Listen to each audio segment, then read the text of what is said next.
أعوذ بالله من الشيطان الرجيم. بسم الله الرحمن الرحيم. حميم. تنزيل الكتاب من الله العزيز الحكيم.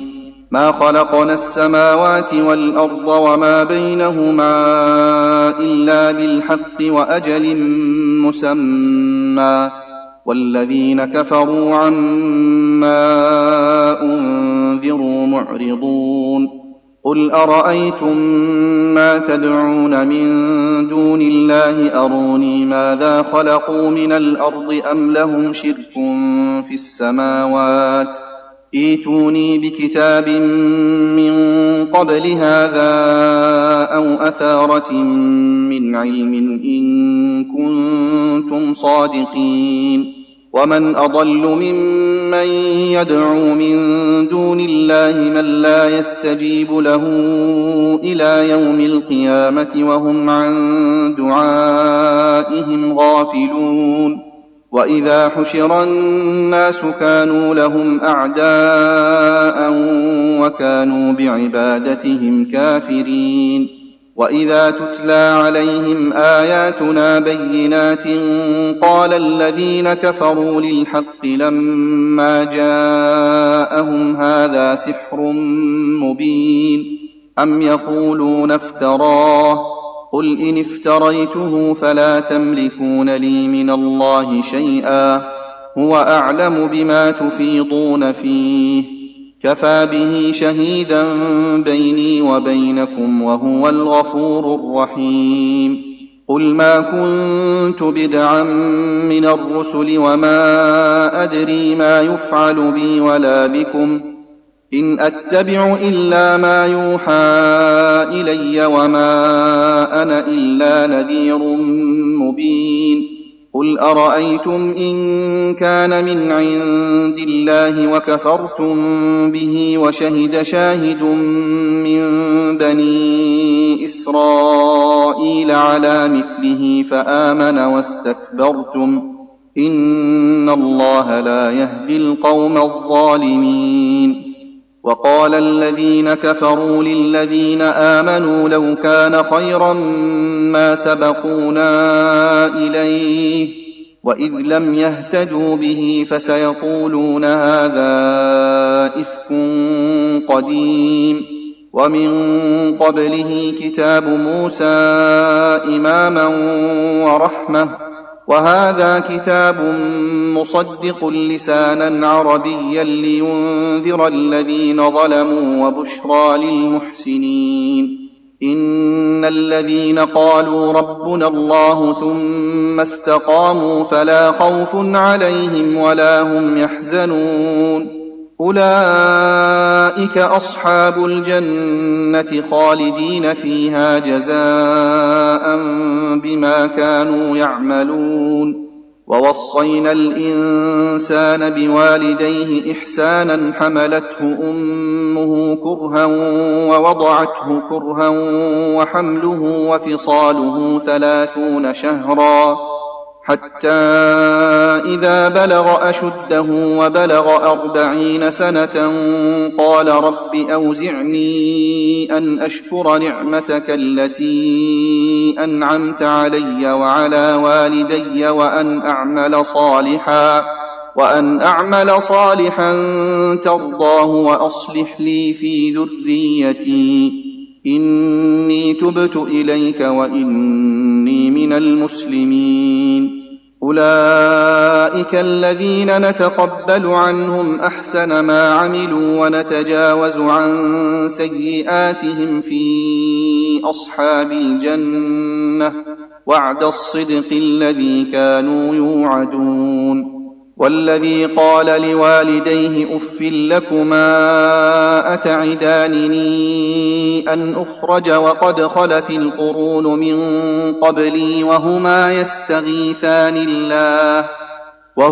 يستغيثان الله ويلك آمن إن وعد الله حق فيقول ما هذا إلا أساطير الأولين.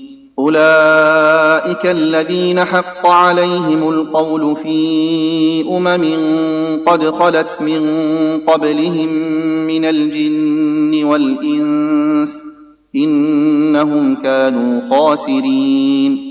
ولكل درجات مما عملوا وليوفيهم أعمالهم وهم لا يظلمون. ويوم يعرض الذين كفروا على النار أذهبتم طيباتكم في حياتكم الدنيا واستمتعتم بها فاليوم تجزون عذاب الهون بما كنتم تستكبرون في الأرض بغير الحق وبما كنتم تفسقون. واذكر أخا عاد إذ أنذر قومه بالأحقاف وقد خلت النذر من بين يديه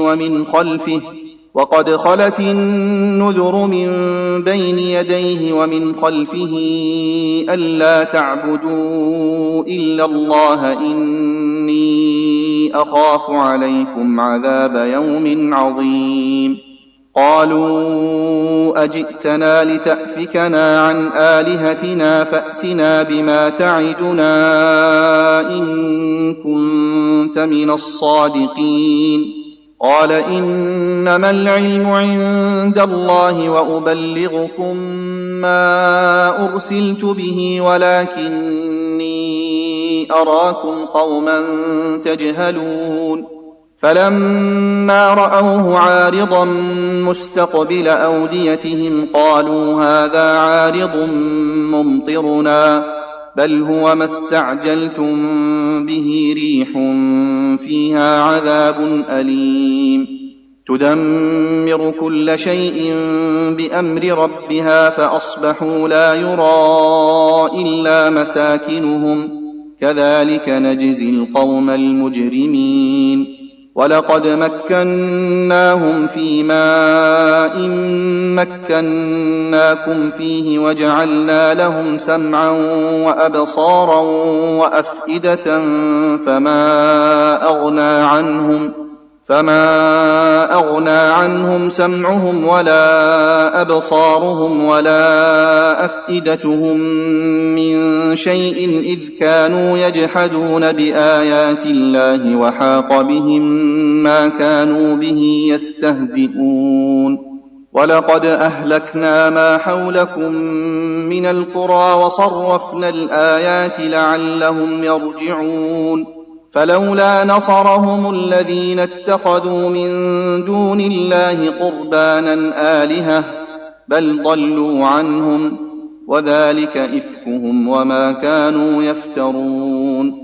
وإذ صرفنا إليك نفرا من الجن يستمعون القرآن فلما حضروه قالوا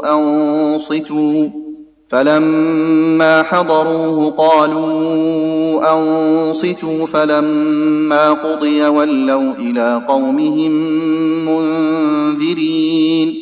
قالوا يا قومنا إنا سمعنا كتابا أنزل من بعد موسى مصدقا لما بين يديه يهدي إلى الحق وإلى طريق مستقيم. يا قومنا أجيبوا داعي الله وآمنوا به يغفر لكم من ذنوبكم ويجركم من عذاب أليم. ومن لا يجب داعي الله فليس بمعجز في الأرض وليس له من دونه أولياء أولئك في ضلال مبين. أولم يروا أن الله الذي خلق السماوات والأرض ولم يعي بخلقهن بقادر على أن يحيي الموتى بلى إنه على كل شيء قدير. ويوم يعرض الذين كفروا على النار أليس هذا بالحق قالوا بلى وربنا قال فذوقوا العذاب بما كنتم تكفرون.